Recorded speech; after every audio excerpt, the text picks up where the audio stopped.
Assalamualaikum warahmatullahi wabarakatuh. Pagi saudaraku. Warahmatullahi wabarakatuh. Ulang lagi, ulang lagi. Rupanya jawab sama Pak Andi, tempe nanti. Kayak orang bintang film aja kan. Bentar ya. Ayo hitung ya. Nah. 1, 2. Assalamualaikum warahmatullahi wabarakatuh. Waalaikumsalam warahmatullahi wabarakatuh. Pagi saudaraku.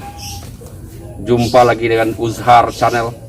Saat ini saya berada di Parung, tempat Pak Yudi Pramoko. Hari ini kita wawancara dengan beliau. Kita ingin tahu tentang biografi beliau. Sebagai pengantar, Pak Yudi ini saudaraku adalah YouTuber tertua di dunia. Begitu kata beliau. Semesta alam. YouTuber tertua di dunia. Beliau sekarang 59. 60 ya? Ya. Saya 56, jadi kami ini adalah YouTuber tertua. Ya. Jadi menarik bagi saya untuk datang ke tempat beliau jauh-jauh dari Padang Panjang, Sumatera Barat, lalu ke Cipinang. Dari Cipinang saya ke sini pada hari ini tanggal 14 Juni ya? 15 Juni hari ini. Jadi kita ingin tahu tentang beliau karena kita nonton YouTube beliau ketika viral dulu, ketika waktu-waktu kampanye pemilihan Presiden Republik Indonesia Pak ya? Iya. Kampanye, dan kita senang melihatnya. Dan beliau komen sesuatu dengan rileks, tenang, tapi pemikiran beliau luas karena beliau ini banyak membaca buku-buku. Dan beliau ini adalah tamatan dari Universitas Islam Negeri Jakarta di Ciputat. Jadi kita nanti bincang-bincang sama beliau tentang biografi beliau, siapa beliau sebenarnya.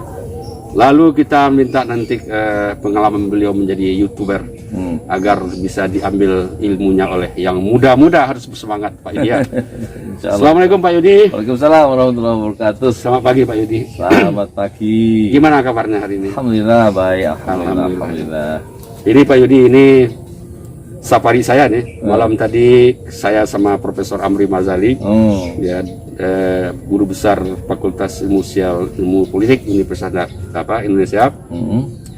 Sekarang bincang-bincang sama Pak Yudi tentang biografi Pak Yudi. Jadi saya ingin tahu dulu tentang masa kecil Pak Yudi di mana, SD-nya di mana, SMA-nya di mana, kuliahnya di mana, lalu bagaimana sejarah menjadi apa latar belakang menjadi YouTuber, YouTuber tertua di dunia. Silakan Pak Yudi. Ya, jadi saya aslinya Malang Pak, lahirnya di Malang. Oh, Malang. 9 Agustus. Jawa ya? 19, ya, Jawa Timur 1961. Tapi sorry nih kata ibu saya lahirnya tuh dibantu bukan oleh dukun beranak Pak, tapi oleh dokter dari Jerman Pak.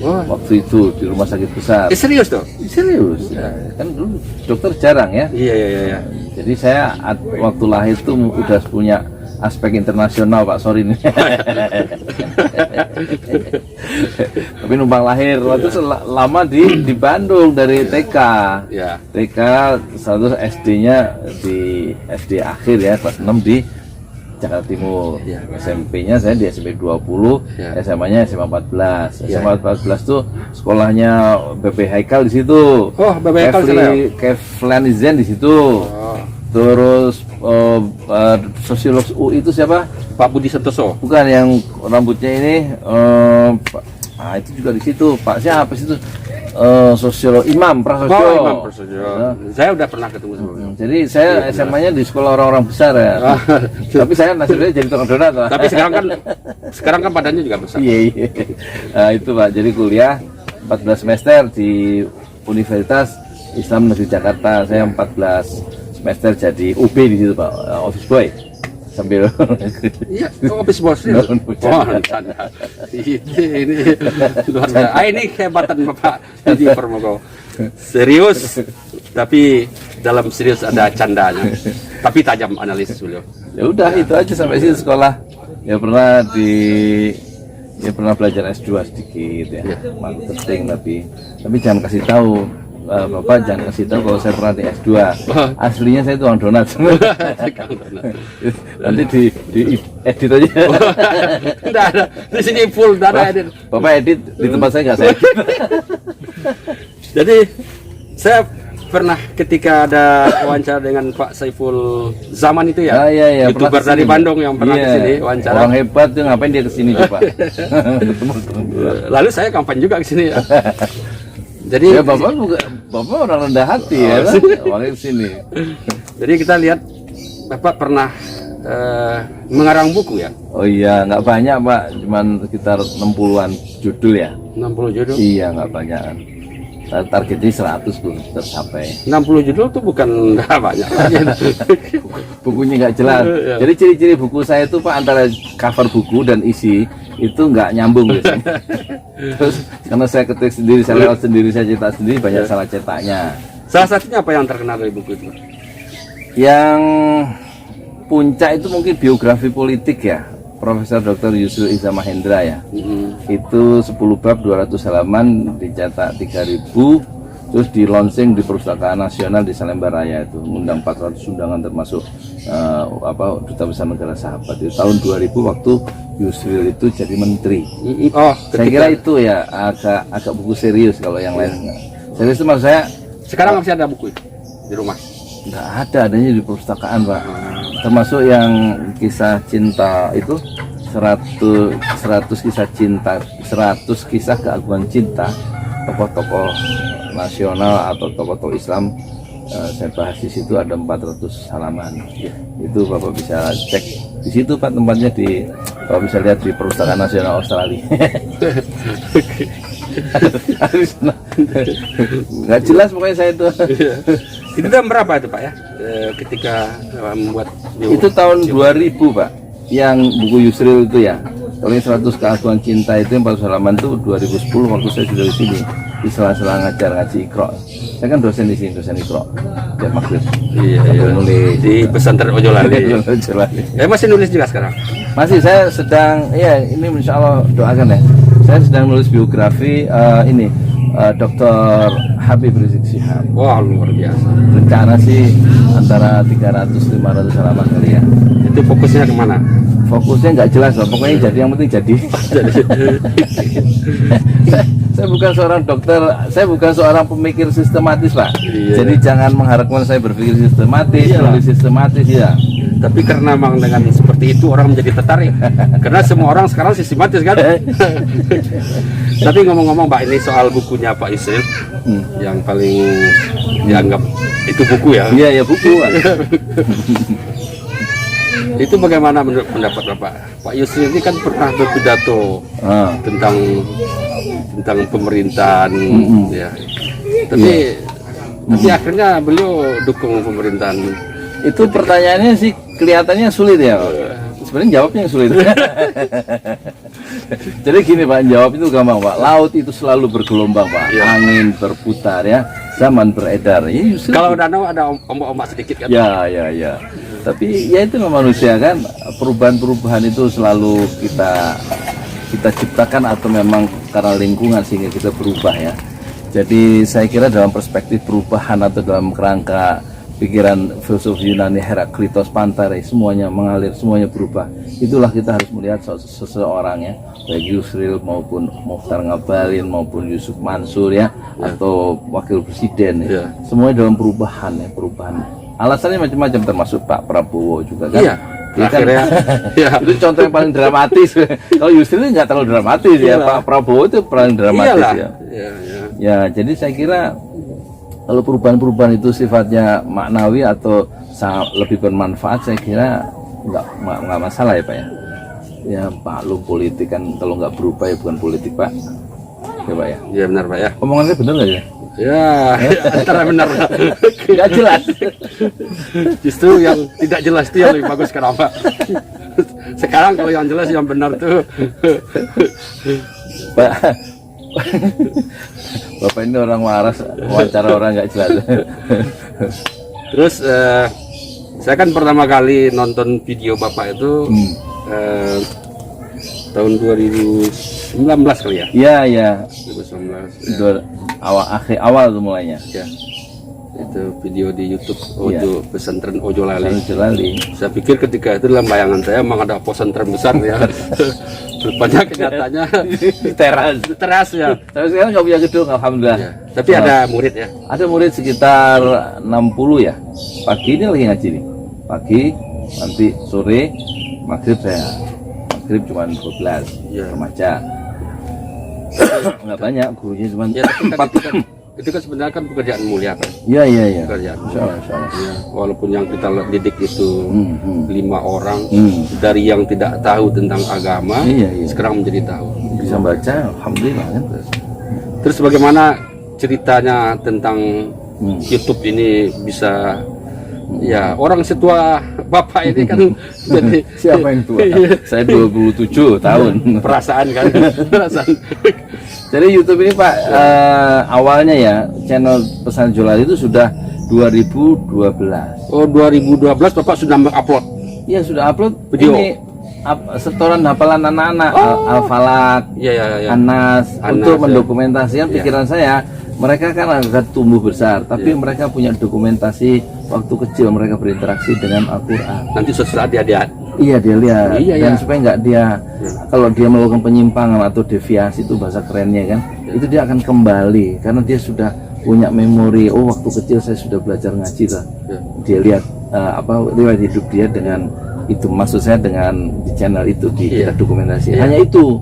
Nah sampai 2018 itu channel Pesan Jolali itu subscribernya itu 38. Belum sampai 40 belum.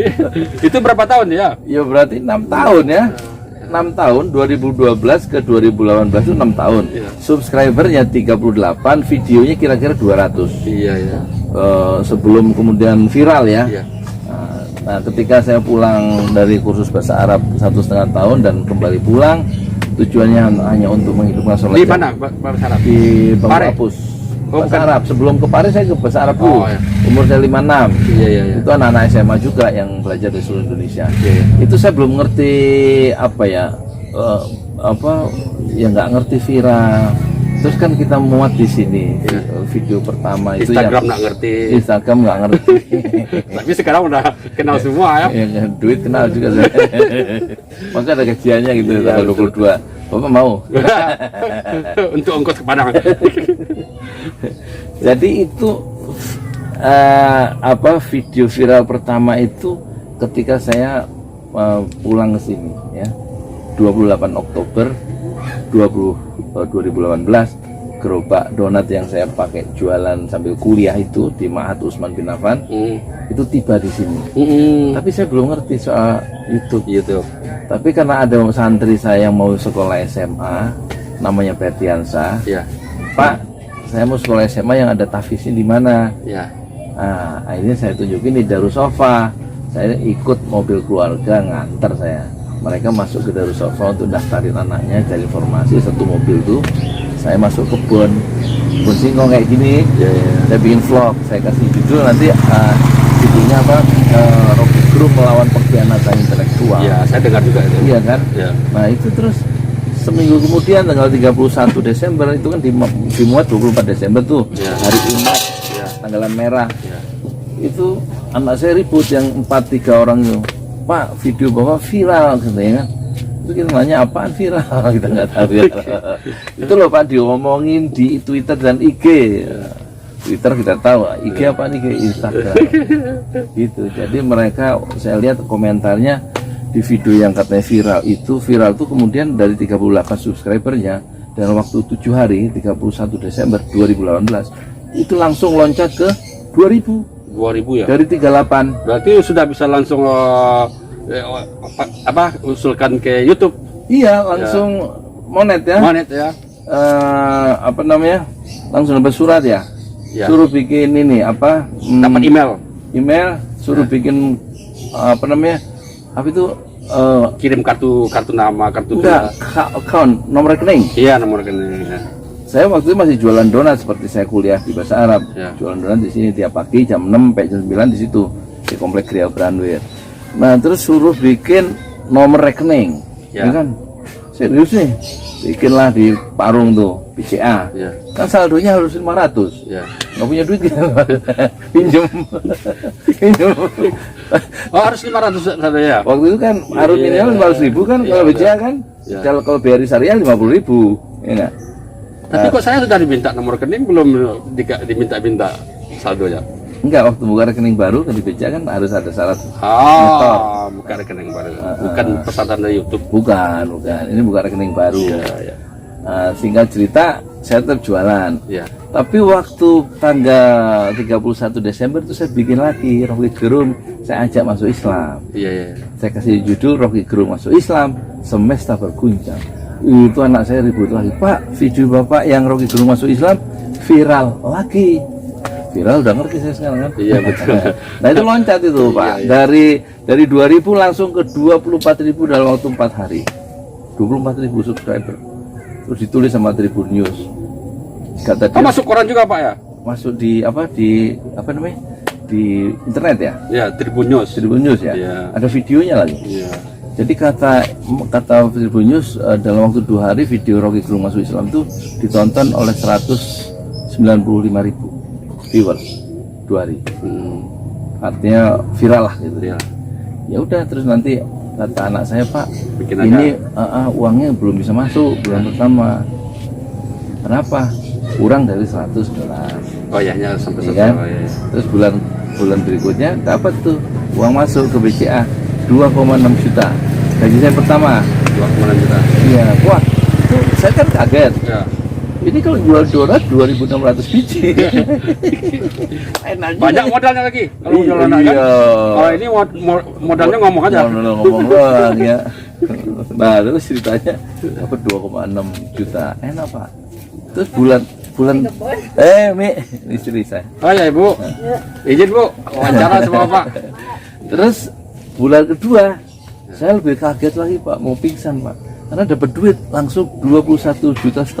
21 juta dari YouTube. Dari itu bulan kedua. Yo, luar biasa. Berarti video itu dilihat banyak orang ya? Iya, betul. Zaman itu. Terus bulan ketiga setiap tanggal 22 kan. Jadi ingetin setiap tanggal 22 saya gajian. Bulan ketiga saya dapat 19,5 juta. Bulan keempat 7 juta, ya begitulah naik turun ya. Dan yang lebih menarik bukan hanya duitnya. Duitnya itu nggak terlalu penting. Yang penting saya lihat ada, terus saya cek di ATM ada bisa diambil, nah itu juga penting. Yang penting kalau hanya komentarnya Pak, yang penting Pak. Loh, kok di komentarnya Pak saya di Mekah, saya di Madinah, saya di Boston, kan Amerika ya. Saya di Senegal, saya di Korea, itu bikin saya, kan saya nulis buku biasanya. Itu untuk menghabiskan 3.000 yang saya cetak kan 6 bulan lama. Retur kembali. Nah ini kok ngomong sebentar 7 menit 10 menit ya, dengan cara yang murah dan cara yang gampang, itu tersebar ke seluruh dunia gagasan itu. Kalau gagasannya dalam bentuk buku itu kan susah Pak. Ini ditonton ratusan ribu dalam waktu yang sangat cepat dan meluas.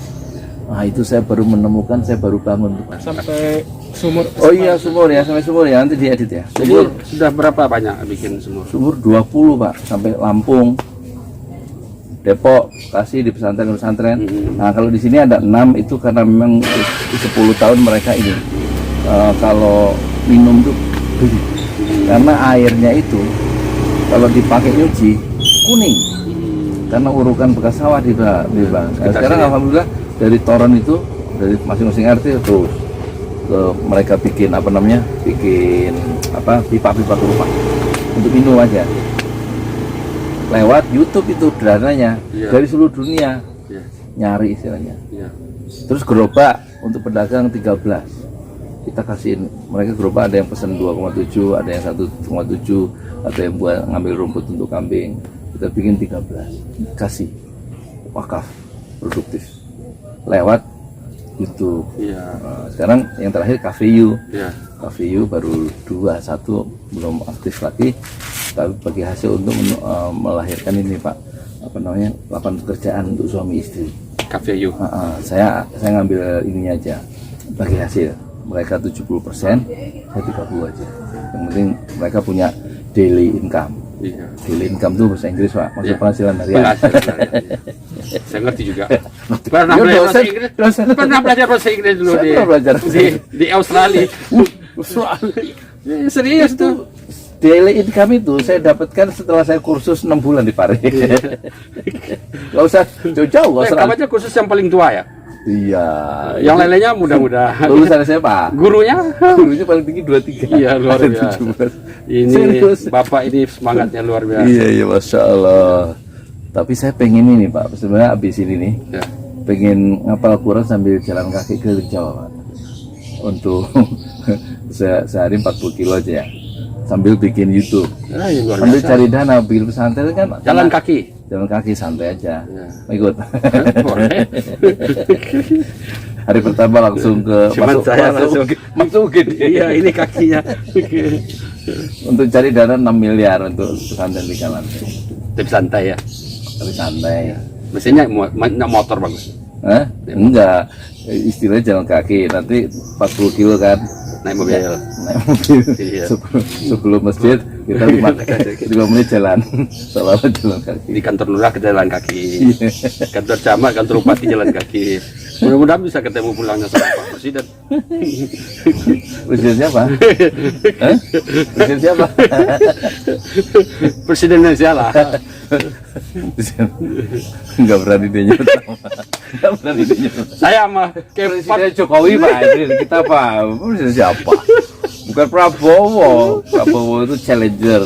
Bapak ngerti harus challenger? masih kan saya belajar bahasa Inggris. Iya. Nanti Pak saya tahun 2024 rencana saya mau nyalonkan diri kan ada calon independen kalau Ya. ada MK-nya apa namanya keputusannya. Ya. Saya nyalonkan diri jadi presiden Pak. Bagus lah. Ya 2024 ya. Ya. Presiden donat. Jadi kalau saya lihat Pak, ya, YouTube ini punya banyak dampak positif. Betul, betul, betul. Pertama ada memunculkan kepercayaan diri, karena dari situ kita bisa menyampaikan ide-ide kita Betul. dibaca oleh, didengar oleh semua orang, lalu melahirkan kepercayaan. Yang terus yang tidak kalah penting, dari YouTube kita bisa menghasilkan uang. Iya, iya, iya, iya. Ya. Artinya apa? Banyak sebenarnya yang bisa dimasukkan, diupload ke YouTube. Betul, betul. Terutama bagi kawan adik-adik kita yang sarjana, bahkan juga orang biasa kan Iya, bisa. Bahkan ada yang video si tinjau lawi itu dia cuman memasang kamera di pendakian jalan di tinjau lawi itu, truk. Nah, lihat truk lewat, itu subscribe-nya sekarang udah lebih 2 juta. Apa Tinjau namanya? lawi, Namanya? tinjau lawi channel. Si Tinjolawi. Iya, dia hanya memasukkan, dia mungkin tidak tahu saya siapa, nanti kita mudah-mudahan bisa ketemu sama Maksudnya dia. dia supir truk. Bukan, dia mungkin tukang apa di jalan itu kan ada pembelokan Pak ya. Oh. Dia sering berdiri di sana. Heeh. Lalu kan kalau dia sorot Heeh. ambil gambar mobil-mobil lewat arah truk-truk lewat itu ke bawah. Mungkin awalnya seperti itu ya. Nanti kita coba cari tahu tentang orangnya. Lalu diupload sampai sekarang Hanya truk lewat iya, aja? lewat, ada kan bukan hanya lewat, kadang-kadang ada pelanggaran di situ. Oh. Kadang truk ada yang tidak bisa naik. Oh, Loh, tapi kan- dia nggak bicara ya? Nggak ada bicara dia seperti Wajahnya kita. ada wajah. Nggak pernah saya lihat wajahnya. Cuman ada sekali ketika ada temannya datang dari Jakarta bawa truk ke Padang, pulangnya dia suruh lewat ke sana. Itu dari kota Padang, itu dia kawal tuh perempuan buat truk. Nah, ketika itu kita bisa melihat orang itu, dia pakai Pajero, kaya dia, 2 juta bisa subscribe-nya.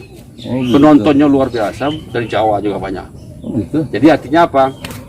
Artinya bahwa untuk jadi YouTuber ini kan enggak terlalu sulit. Enggak harus sekolah-sekolah tinggi. Ya, di bidangnya masing-masing. Ada syaratnya satu yang nggak boleh nggak ada Pak. Kalau mau upload ya, itu harus punya kuota Pak. Oh, iya, Kalau punya. nggak dia begini muter. Saya ngalamin itu.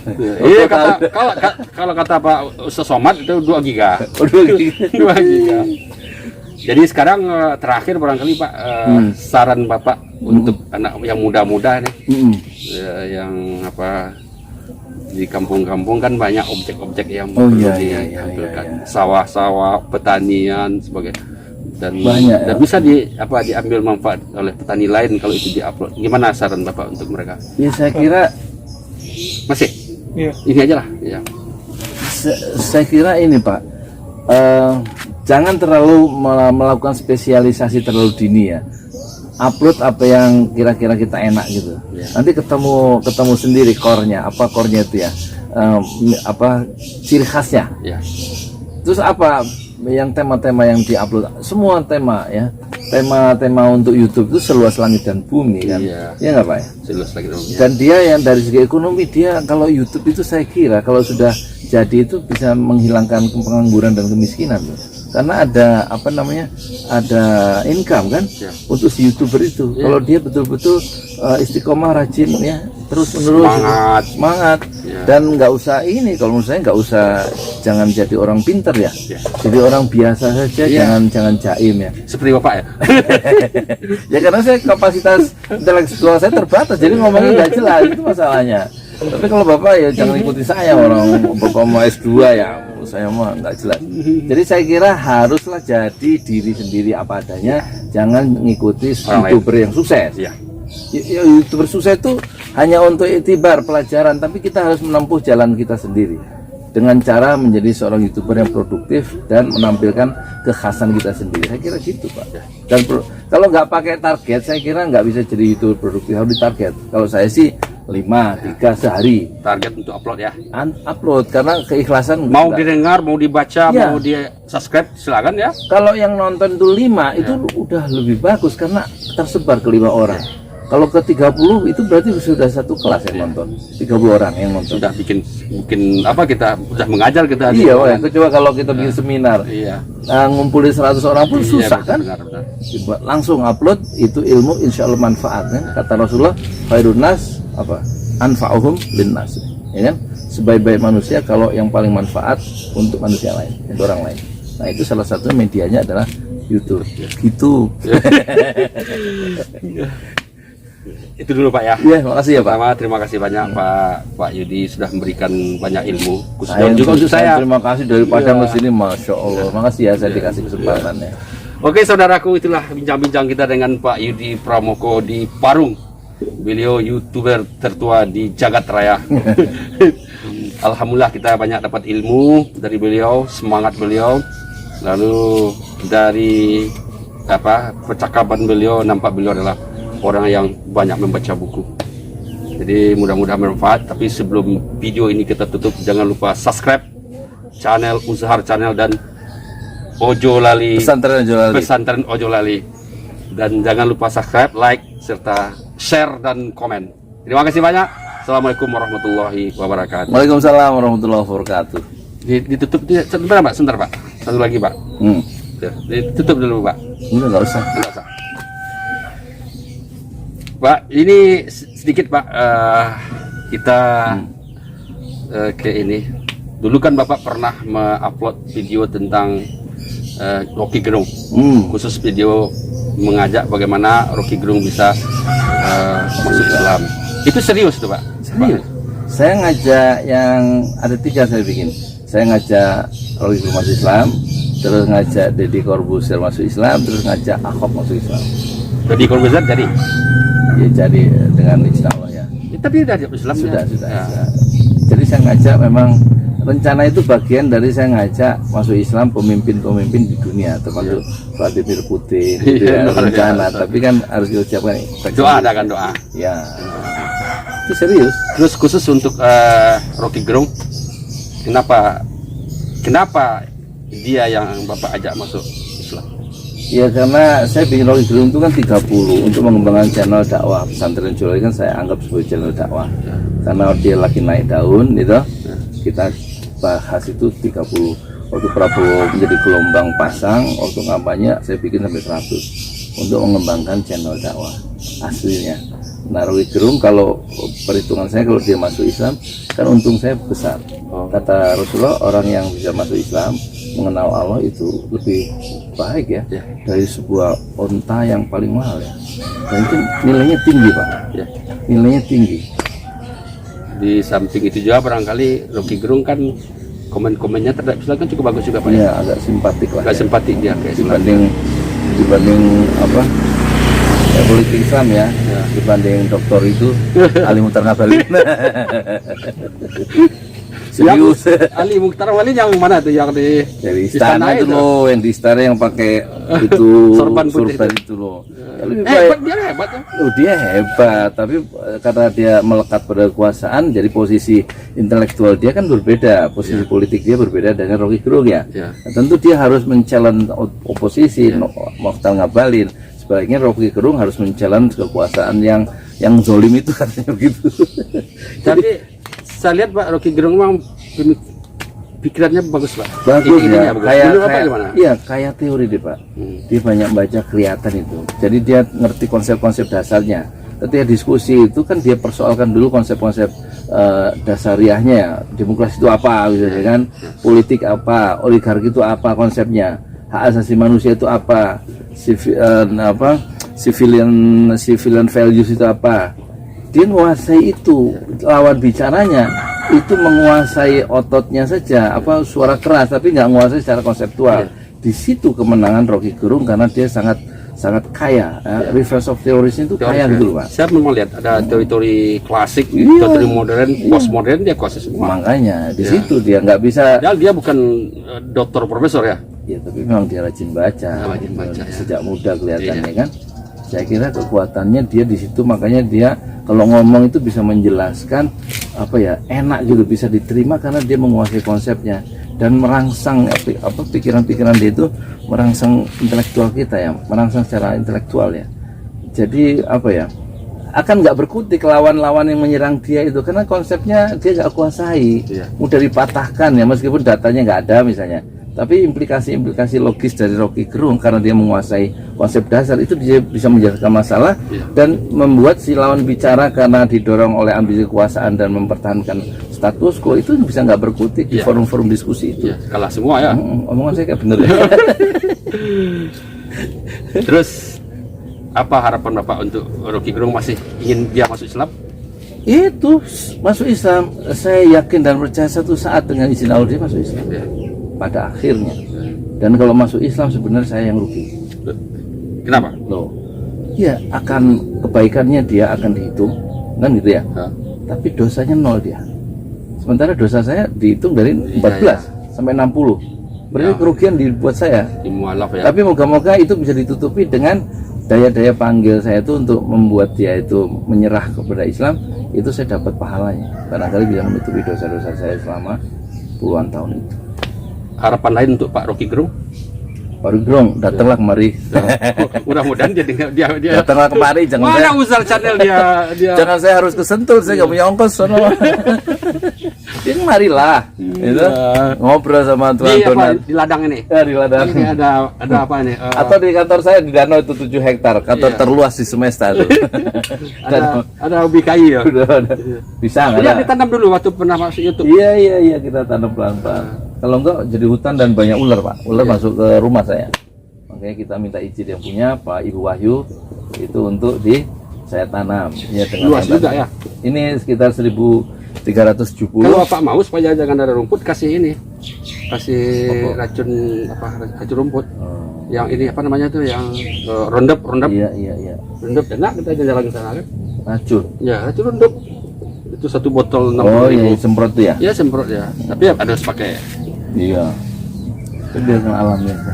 Jadi itu ngobrol kita tentang Rocky Gerung ya. Harapan kita beliau tetap konsisten dengan ide-ide yang bernas perkembangan kemajuan negara. Yang kedua, supaya mudah-mudahan dapat hidayah. Insya Allah convert to Islam. Terus kalau untuk channel Uzal channel apa? Wah, saya mah closing. Uzal channel ya. UZHAR ya. Insya Allah menjadi apa channel itu? Ustadz Zulkarnain. Oh, ini namanya Ustadz Zulkarnain. Insya Allah ya, jadi bagian untuk apa ya, untuk kebaikan bangsa ini ya, dalam proses-proses dakwah itu menanamkan nilai-nilai, dan saya harap dan saya yakin dan percaya Uzal channel itu akan menjadi channel yang berarti ya di sisi Allah, insya Allah. Amin ya Allah, ya kan? Amin ya Allah ya. Jangan duitnya Pak, duit kan udah punya gaji. Kalau saya nggak nyari uang Pak. Tanggal 22 hanya saya lihat, saya hanya silakan itu terakhir aja. Iya. Terus habis itu saya ambil. Oke saudaraku, itulah bincang-bincang terakhir tentang bincang-bincang tambahan tentang Rocky Gerung ya. Mudah-mudahan ini bermanfaat. Amin amin. Ya. Insyaallah. Assalamualaikum warahmatullahi wabarakatuh. Waalaikumsalam warahmatullahi wabarakatuh. Oke. Mantap. Mantap yang banyak. Hebat Pak, luar biasa.